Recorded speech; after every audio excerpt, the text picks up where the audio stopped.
जोधपुर में माननीय न्यायालय में आशाराम बापू की स्वास्थ्य के बारे में जानकारी दी तो उसमें स्पष्ट रूप से बताया गया कि बापूजी को हार्ट की मेजर प्रॉब्लम है और इस प्रॉब्लम में हार्ट की जो दो मुख्य नसें हैं उनमें क्रिटिकल स्टेनोलिसिस है, यानी कि काफी ज्यादा वह ब्लॉक है और उसके लिए उन्होंने बाईपास सर्जरी भी एडवाइस की है। इस रिपोर्ट में TIMI ने 6 से 7 का स्कोर बताया है। दरअसल इस स्कोर का यह मतलब होता है कि भविष्य में 41% चांस है कि कोई बड़ी कार्डियोलॉजिक से संबंधित दुर्घटना संत आशाराम बापू के साथ हो सकती है। वहीं संत आशाराम बापू ने अपना इलाज आयुर्वेदिक पद्धति से करने की भी मंशा जताई है।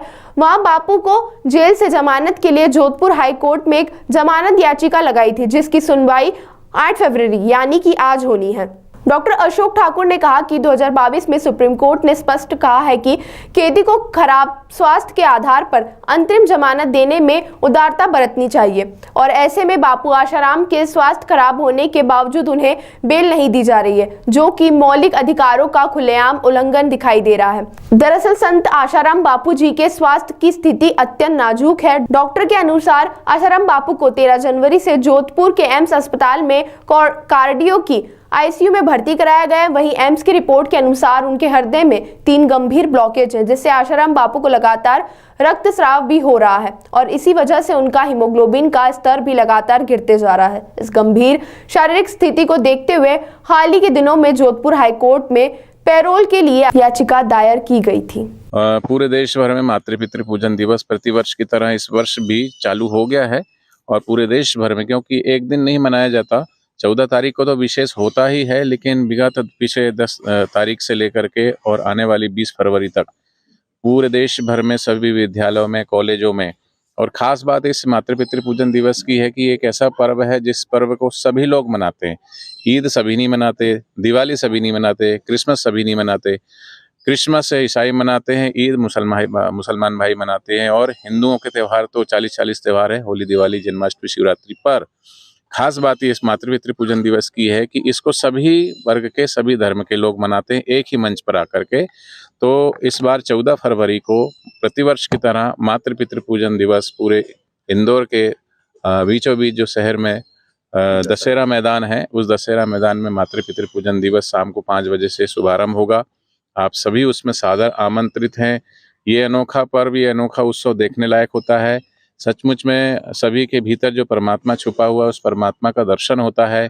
माता पिता की आंखें भी नम होती है, बच्चों की आंखें भी नम होती है। माँ तो माँ होती, पिता तो पिता होते हैं।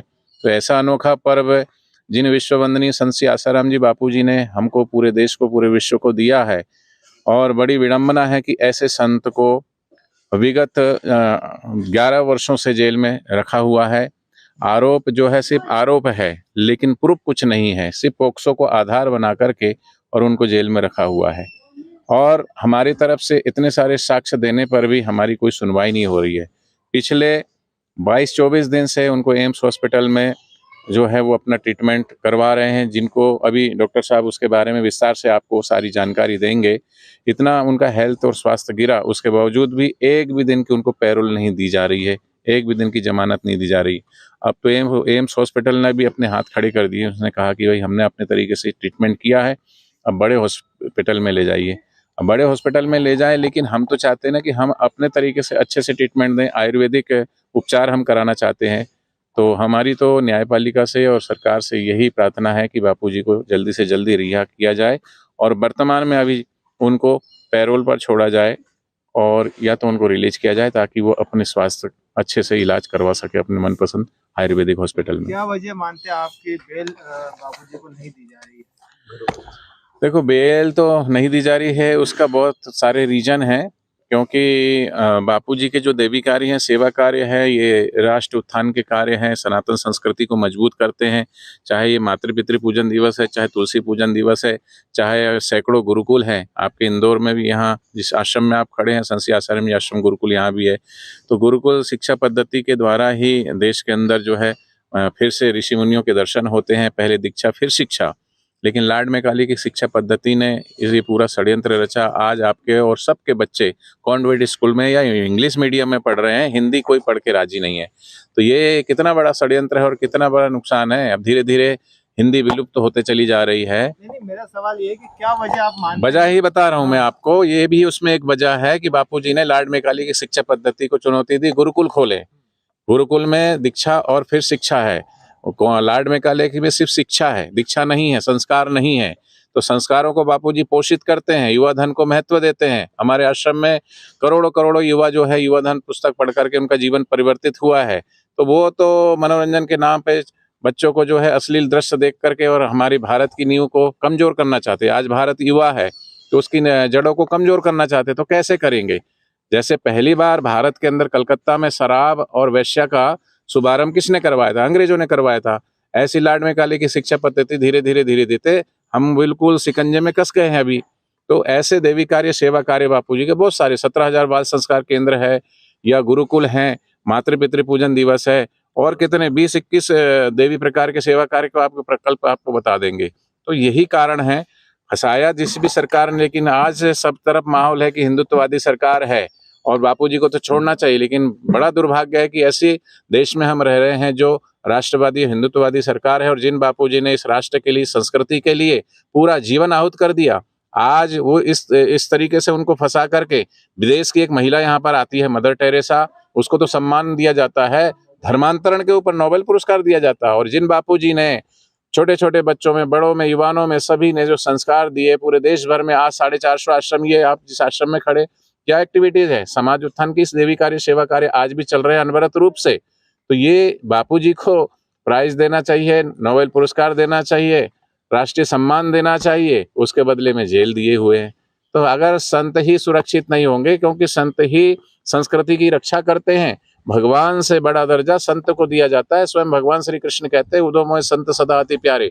पर ऐसे संतों को, जैसे भगवान श्री कृष्ण भी आते हैं तो कंस को मार करके संतों को जेल से रिहा किया जाता है, आज संतों को जेल में रखा जा रहा है। ये कहाँ का न्याय है? ये कहाँ की धर्म व्यवस्था है? पहले धर्म सत्ता है, फिर राज सत्ता है, लेकिन हो उल्टा रहा है। आज राज सत्ता धर्म सत्ता पे हावी हो रही है।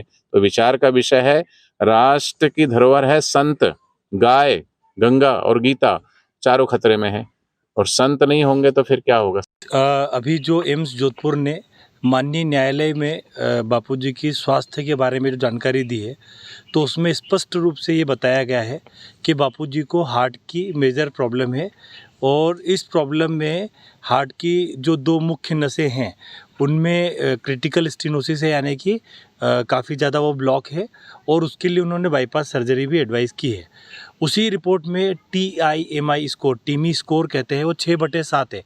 इस स्कोर का ये मतलब होता है कि भविष्य में 41% चांस है कि कोई बड़ी कार्डियक से संबंधित दुर्घटना हो सकती है।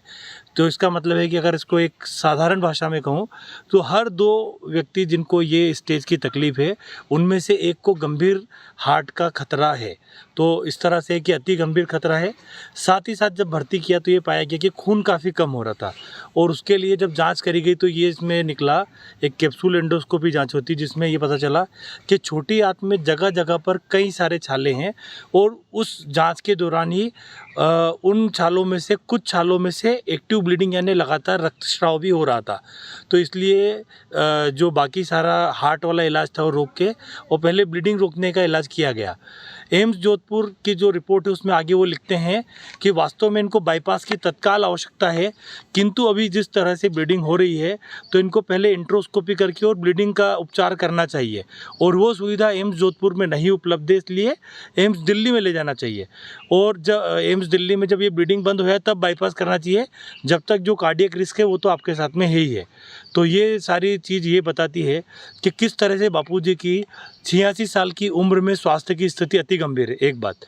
इसके अलावा जब डॉक्टर्स का एक बोर्ड होता है, जब बापूजी से मिलने गया तो उन्होंने बापूजी को ये सारी बातें समझाई कि आपका जो वर्तमान कंडीशन है तो इसमें अगर हार्ट का इलाज करते हैं तो ब्लीडिंग का खतरा और ब्लीडिंग का इलाज करते हैं तो उसमें हार्ट का इलाज छूट जाता है।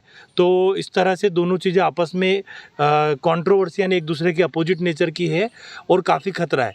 तो इन सारी चीज़ों को समझ के बापूजी ने ये निश्चय किया है कि वो इससे ज़्यादा सुरक्षित इलाज जो अभी आयुर्वेदिक इलाज है वो करवाना चाहते हैं। और निश्चित रूप से भारत में जो मानव अधिकार है तो हमारे जो बापूजी है उनके भी मानव अधिकार है और उनको इस गंभीर अवस्था में उनके मानवाधिकार के हिसाब से वो जो चाह रहे हैं उस इलाज के लिए तत्काल बेल मिलना चाहिए और उसकी फैसिलिटीज़ को उनको यूज़ करने की छूट देना चाहिए। पैरोल की अर्जी कब लगाई थी? अर्जी एक मिनट, सुनवाई भी है। अच्छा, इसकी 8 तारीख को सुन जो अभी पेरोल की, हाँ, पेरोल की जो अवधि है मतलब ये जो अभी एप्लीकेशन लगाई है तो इसकी कल 8 फरवरी को सुनवाई है और लगभग 7 दिन पहले ये लगाई थी। इसमें एक बार जब हियरिंग हुई थी तो उन्होंने सारे साक्ष्य रखने के लिए जो सरकारी वकील ने समय मांगा था, तो कल सुनवाई है उसकी। कहाँ की कोर्ट में लगी थी? जोधपुर हाई कोर्ट में।